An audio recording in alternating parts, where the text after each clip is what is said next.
राजधानी रांची स्थित प्रदेश भाजपा कार्यालय में केंद्रीय मंत्री गिरिराज सिंह के द्वारा प्रेस वार्ता को संबोधित किया गया। इस प्रेस वार्ता के माध्यम से 1975 में देश में लगे आपातकाल एवं उस दौरान तत्कालीन केंद्र सरकार की कार्यप्रणाली पर विस्तृत रूप से बात रखी गई। केंद्रीय मंत्री ने संवाददाताओं को संबोधित करते हुए कहा कि अभी वर्तमान युवा पीढ़ी को देश में लगे आपातकाल के मूल कारणों को जानना बेहद जरूरी है। केंद्र में इंदिरा गांधी का शासनकाल एक प्रकार से वंशवाद का उपज था। लोकतंत्र और वंशवाद एक दूसरे के पूरक नहीं हो सकते। 25 जून 1975 को तत्कालीन प्रधानमंत्री इंदिरा गांधी ने देश में आपातकाल की घोषणा की और इस इमरजेंसी के दौरान कई राजनीतिक दल के शीर्ष नेताओं को जेल के अंदर डालने का काम किया। साथ ही लोकतंत्र के चौथे स्तंभ प्रेस के स्वतंत्रता पर भी कुठाराघात किया गया। इसके अलावा देश में कई धार्मिक स्थान को भी क्षति पहुंचाई गई। इसके अंदर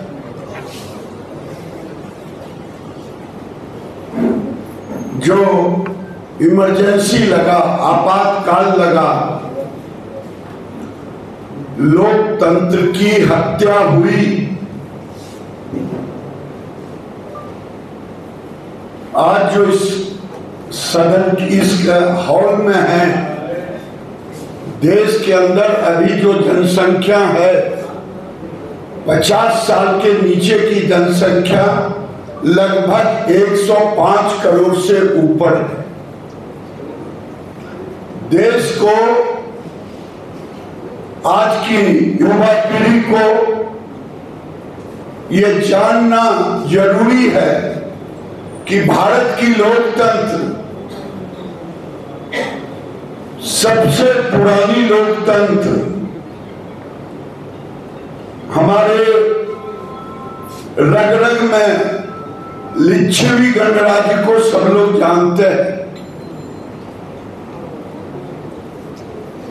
ये इंदिरा जी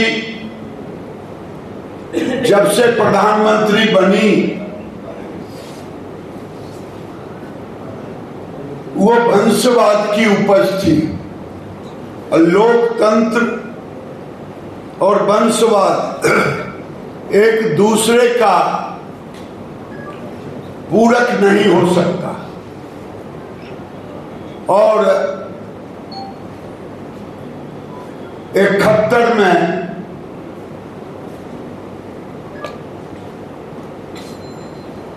चौबीस अप्रैल 1971 में राजनारायण जी के, इंदिरा जी के खिलाफ चुनाव में धोखाधड़ी का आरोप लगाते हुए उन्होंने केस दर्ज किया था, जिसका परिणाम 12 जून 1975 को आज का प्रयागराज, उस समय का इलाहाबाद उच्च न्यायालय का फैसला इंदिरा जी के खिलाफ आया। देश के अंदर गुजरात से आंदोलन शुरू हो चुका था। वो आंदोलन चुनाव के रिजल्ट आने के पहले, हाईकोर्ट के रिजल्ट के पहले, और वो आज का झारखंड, बिहार, उस समय का बिहार में वो आंदोलन गुजरात से आ चुका था। लेकिन उसी बीच ये फैसले भी आए।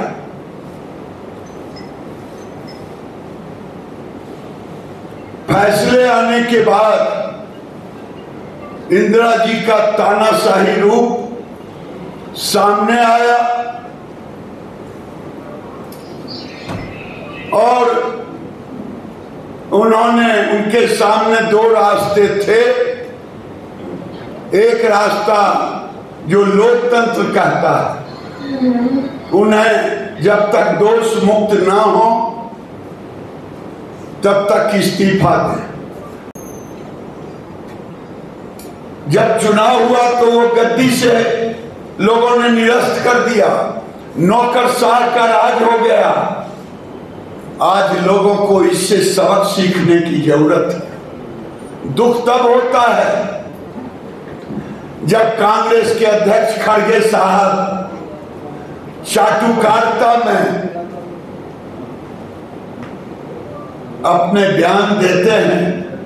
आज कांग्रेस को चाहिए 26 जून 25 जून को माफी सभा लगानी चाहिए, देश के लोगों से माफी मांगनी चाहिए, उसके बदले थेथरोलॉजी करते हैं। आज उस अन्याय उस अत्याचार के खिलाफ युवा संसद के रूप में मॉक संसद लगा रहा, गांव गांव जा रहा। आज यहां की सरकार, मैं झारखंड के लोगों से अपील करने आया हूं। अब झारखंड में तीसरी लड़ाई लड़नी होगी, आजादी की तीसरी लड़ाई। मैं आज पता नहीं मुझे बोलना उचित है कि नहीं, निशिकांत दुबे सांसद गोड्डा से मेरी बात हो रही थी। मैंने कहा कि झारखंड में अब तीसरी लड़ाई लड़ने की जरूरत है आजादी की। पूछा किस चीज को लेकर के? मैंने कहा आज झारखंड बारूद के ढेर पर है, और वो बारूद है जमाई टोला। ये जमाई टोला पूरे देश से घुसपैठियों को चिन्हित किया जा रहा है। झारखंड में बांग्लादेशी रोहिंग्या के लिए रेड कारपेट वोट बैंक बसाया जा रहा है।